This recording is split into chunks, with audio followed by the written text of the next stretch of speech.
Wait a minute. That's not the movie poster I remember. Isn't the robot supposed to be holding Scarlet there? Oh, another of the studio's requests. They made some market projections and decided this image would sell more copies to future demographics.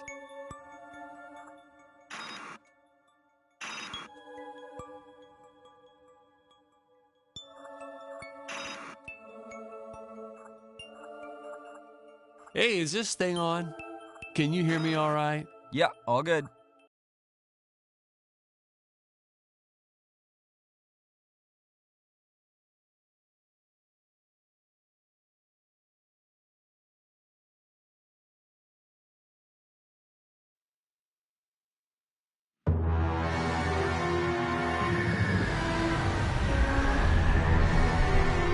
Hello, Dan Smith here. I directed this film back in, well, it feels like a century ago. Yeah. The studio asked me to provide a commentary track for the DVD release. And wham! Straight into the action. No fluff or anything. That's what we did back then. Crash-landed ship. Out pops our hero, the fearless Dick Starspeed.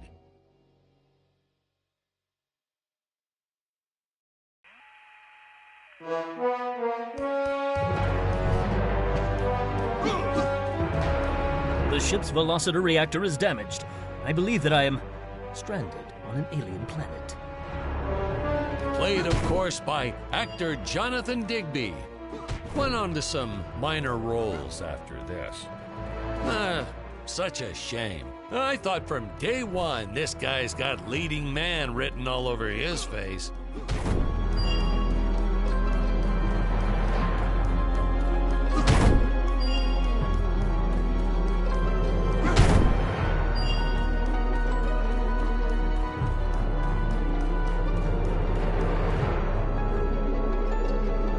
Greetings, citizens of Gravoria. I am Dick Starspeed, and I come in peace. Probably shouldn't have had Dick draw his weapon when he was talking about peace. Well, maybe one day we'll go back and CG it into a sandwich or something instead. Ha! Just kidding. What people pay to see. A no-name middle-aged B-list actor duking it out with stuntmen in costumes. Such stunning choreography. Now, the extras in those robot suits really knew how to take a punch. Oh, literally. I told Jonathan not to hold back. Give it all to him. Kick him in the nuts and bolts. And I know what you're thinking, but don't worry. We handled it responsibly. We made them all sign waivers not to sue for injuries.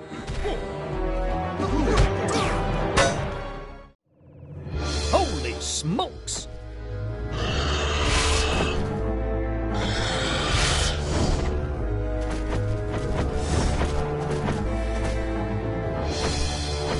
If I land squarely on that grain silo, I should survive this fall unscathed. I shouldn't say this now, but you could actually see the strings if you squinted hard enough.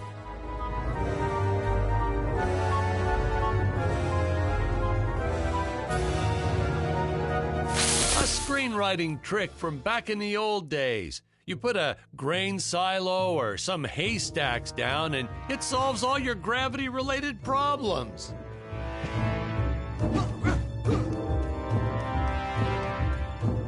It appears some of my equipment was lost when my ship was shot down. But what luck!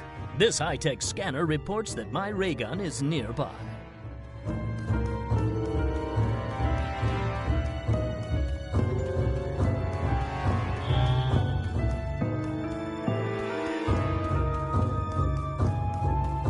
Oh, the dinosaurs! You just don't see quality stop motion like this anymore, do you? Someone actually sat there and moved them, frame by frame.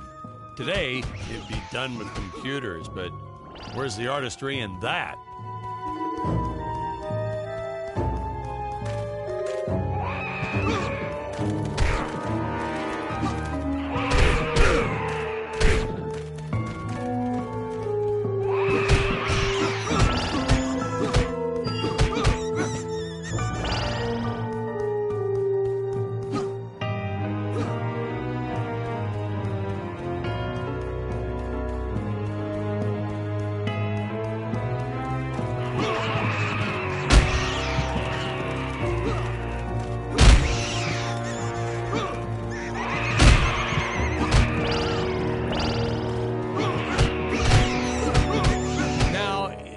the trees here look a little plastic, well, it's because they are. I took them from the set of my last film, Vampire Island 2.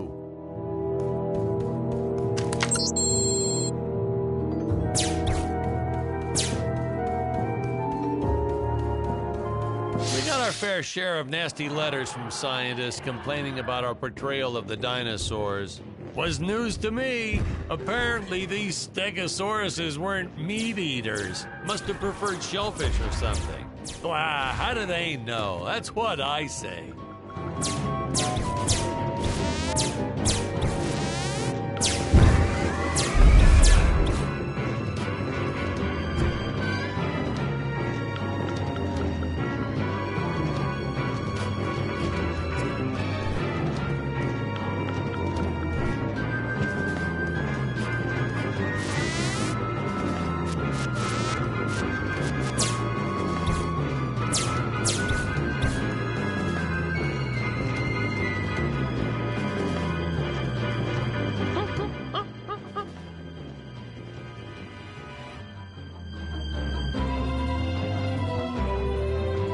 As usual, the local population is defenseless. That's where our hero steps in and saves the day.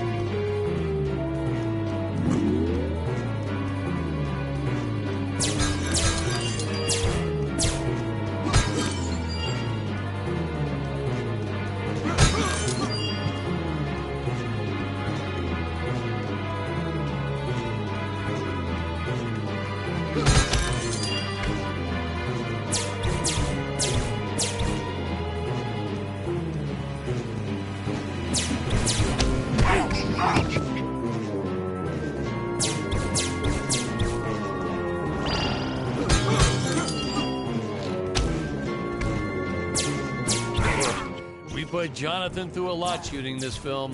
He wasn't the best actor, especially when reacting to getting hit. He's what you call a flincher. So I told the stuntman to really just go to town on him. It's the only way to get an honest performance sometimes. Our props master tried to make the weapons soft, but there's only so much you can do. Lucky for us, Dick's entire body was covered in that spacesuit. That thing was a lifesaver when it came to hiding bruises. How curious. They dissolved into what appears to be gold.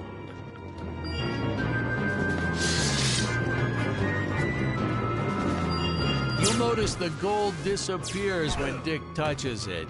We had a deleted scene that explained he's actually teleporting it back to his ship. It's funny, no one ever questioned how Dick was able to walk around with an infinite amount of gold on him.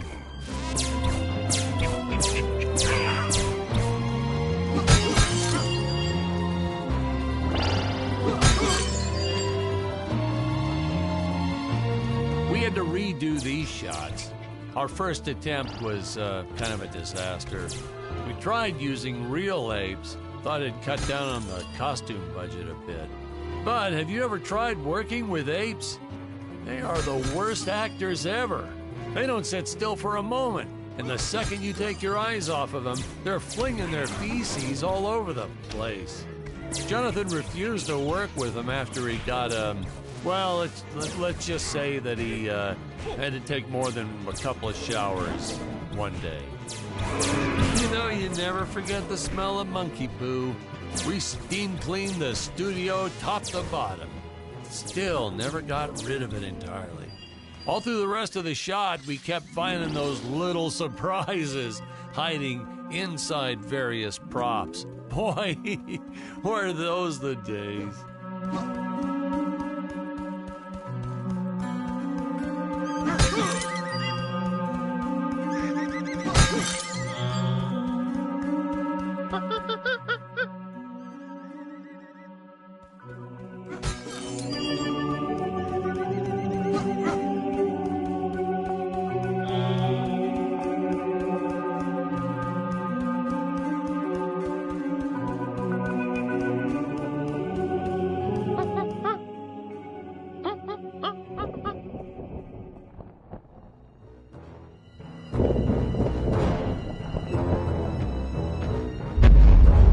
Some really top-notch stop-motion effects, huh?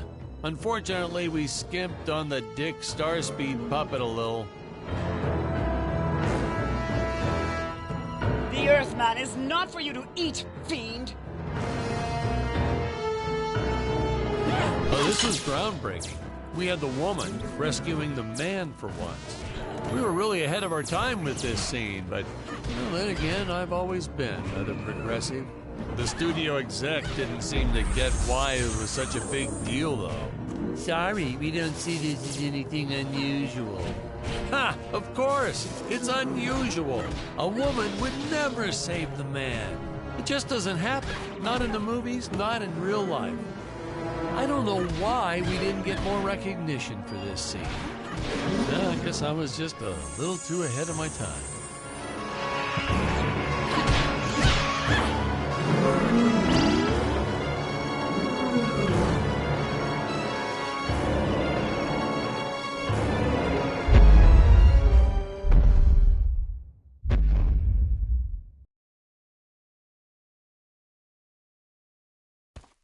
Thank you for saving me, strange woman.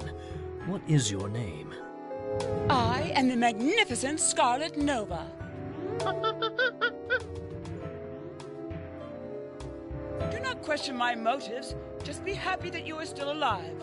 I must speak with my father at once. I shall teleport to his chambers.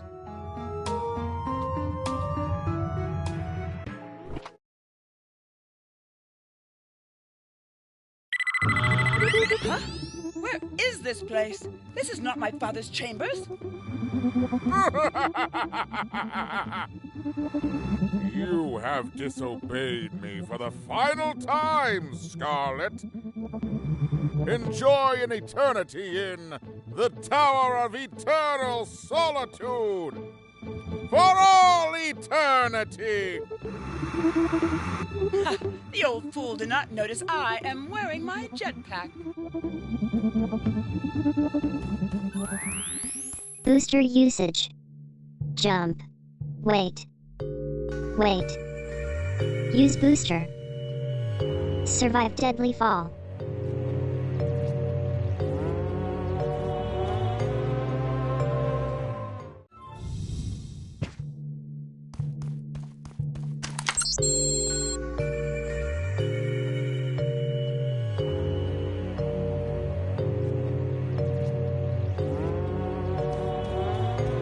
Scarlet didn't quite realize she needed to shoot those energy orbs down below. Keep in mind, Stacy was doing this on a soundstage, okay?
The fearless sea monster, always patrolling the shore, eagerly awaiting for his next meal.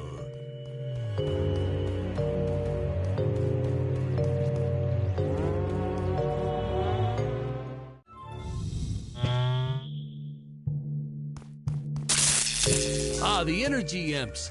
Such a neat effect. We had to paint each movement frame by frame and superimpose it into live footage. We were pulling all-nighters for weeks. Well, when I said we, I meant the artist. I'm pretty much useless if I don't get a solid 10 hours a night. But they were at it forever. They had to redo it all because I accidentally told them red instead of blue the first time. Artists.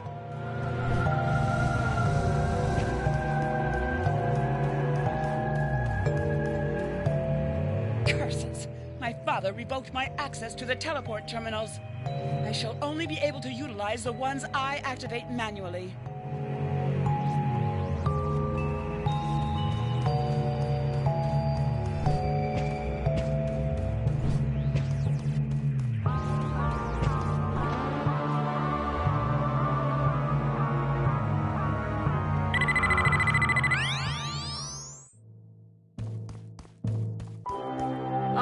I knew you would return. Puny Earthman, you shall help me overthrow the Emperor. Why would you turn against your own father? How do I know I can trust you? Oh, this scene. This is practically Shakespeare in outer space. Just as the entire planet does. And, huh? Patrick, what's wrong with the video? Sorry, sir. Technical problems. Darn it, we're missing some really good writing here. There. Sorry about that. Well, we just passed right by her big scene. Basically, they agree to work together, but one must stay behind in the sleep chamber at all times. Should I rewind? Never mind. I'll continue from here.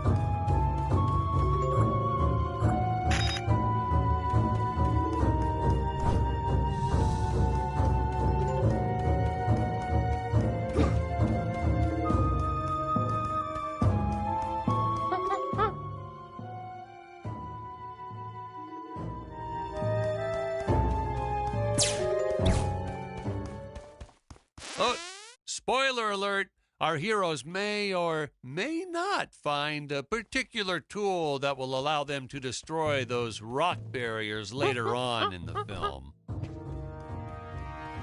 Right from the start, our budget was a little tight, even by standards back then. To make do, Tony shot a couple scenes in black and white. Originally, he intended to use it for flashbacks. But then I had to break it to him. Our film doesn't have flashbacks. We almost made it a silent film just to cut costs.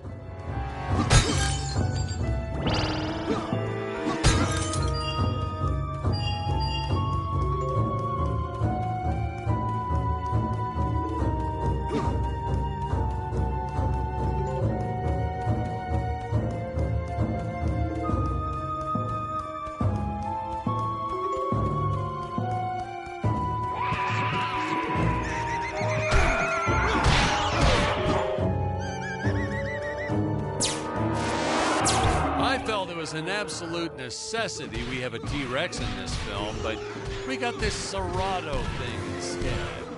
Of course, I went through the whole production thinking it was a T-Rex because, really, who can tell the difference anyway?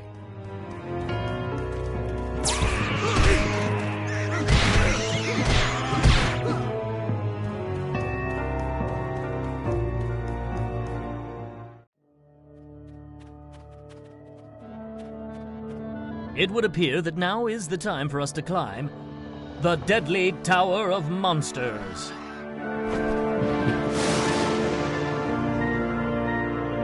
Good screenwriting 101. Always announce the title within the film itself. How else are you going to let the audience know your heroes really mean business?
Now, that weapon, it's just an electric shaver, but you know, I bet you'd never guess it was, would you? They look so futuristic.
I could have made use of that one at some of our meetings with the studio. Oh, you'd like to see records of where our budget went to this month? Sure, let me get that for you right now. Boom, boom. Yeah. Unfortunately, those meetings ended in a much different way.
I know a taxidermist who helped us out with these bat creatures for real cheap. He's not good. He's kind of sloppy if you want to know the truth. But that's the best part. A sloppy bat looks scarier. Oh, but you gotta sew up that sphincter. Just trust me on that one.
The squids. Some board member had these nephews who really wanted to be in the films. They made me cast them as squids. Whatever happened to artistic integrity? If you're going to cast a role not on merit, at least let it be a hot female role. My effects team kept assuring me the strings wouldn't be visible in the final cut, but I could see them. No transparent nylon. This stuff will do the trick. Yeah, right. I swear, those darn strings is what made my hair go white.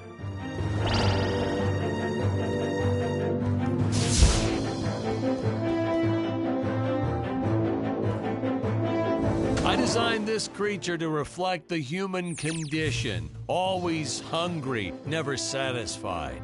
The bottomless pit of the beast's stomach. I don't know, you say stuff like that in interviews and your film always wins awards.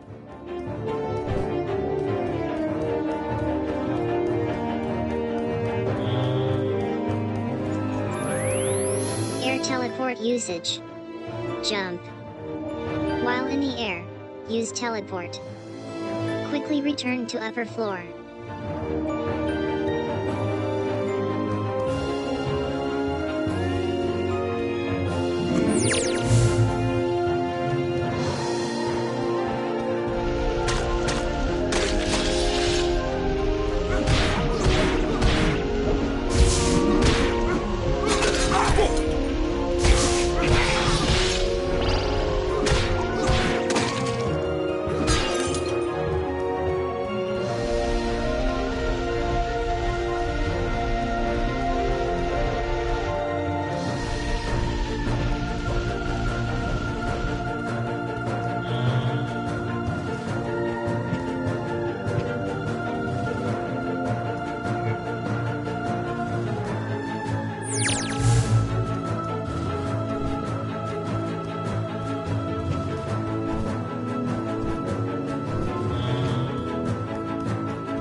You don't want to miss a single minute of this scene. The nuclear ants.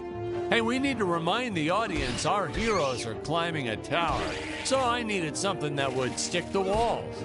A ridge's web-footed what-have-yous. Not very scary. And then I left some cake out in my trailer, and it was crawling with ants in the morning. And that's when it hit me. What is the most obnoxious thing in the world?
Nice audio booth you have here. What is this, leather? Oh, feels like leather.